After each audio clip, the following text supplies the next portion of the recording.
તો હેલો મિત્રો, શું તમે ટોલ ટેક્સ ભરી ભરીને થાકી ગયા છો? તો આજે હું એવા સમાચાર લઈને આવ્યો છું કે જે સાંભળીને તમારું મન એકદમ પ્રસન્ન થઈ જશે. તો નીતિન ગડકરીજી આજે એલાન કર્યું છે કે ભારત સરકાર છે એ ફાસ્ટેગ માટે એક વાર્ષિક પાસ સિસ્ટમ લઈને આવી રહ્યું છે. તો આ વાર્ષિક પાસમાં તમારે ફક્ત 3000 રૂપિયા ચૂકવવાના રહેશે. ત્યારબાદ તમે ભારત દેશના કોઈ પણ નેશનલ હાઈવે ઉપર તમે ટ્રાવેલ કરી શકો છો. પણ એક કન્ડિશન એ છે કે આ પાસની વેલિડિટી 1 વર્ષ અથવા 200 મુસાફરી બેમાંથી જે વહેલું પૂરું થશે ત્યાં સુધી માન્ય રહેશે. ત્યારબાદ તમારે તેને રિન્યુ કરાવવાનું રહેશે.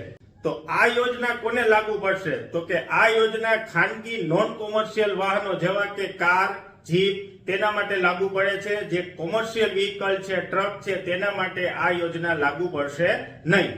તો હાઉ ટુ એપ્લાય મીન્સ આ પાસ આપણે કઈ રીતે મેળવી શકીએ છીએ? તો એના માટે તમારે રાજમાર્ગ યાત્રા એપ અથવા NHAI ની ઓફિશિયલ વેબસાઇટ ઉપરથી તમારે રજીસ્ટ્રેશન કરી શકો છો. જો તમારી પાસે ઓલરેડી કોઈ ફાસ્ટેગ છે તો તે ફાસ્ટેગ પરથી તમારું રજીસ્ટ્રેશન થઈ જશે. તમારે કોઈ નવા ફાસ્ટેગની જરૂર પડશે નહીં. અને આ યોજનાની અમલવારી છે એ 15મી ઓગસ્ટ 2025 ના રોજથી શરૂ થઈ જશે. તો મિત્રો, આ માહિતી જલ્દીથી તમારા મિત્ર અને પરિવારને પણ ફટાફટ મોકલી દો, જેથી કરીને તે લોકો પણ આ યોજનાનો લાભ લઈ અને ટોલ ટેક્સમાંથી મુક્તિ મેળવી શકે.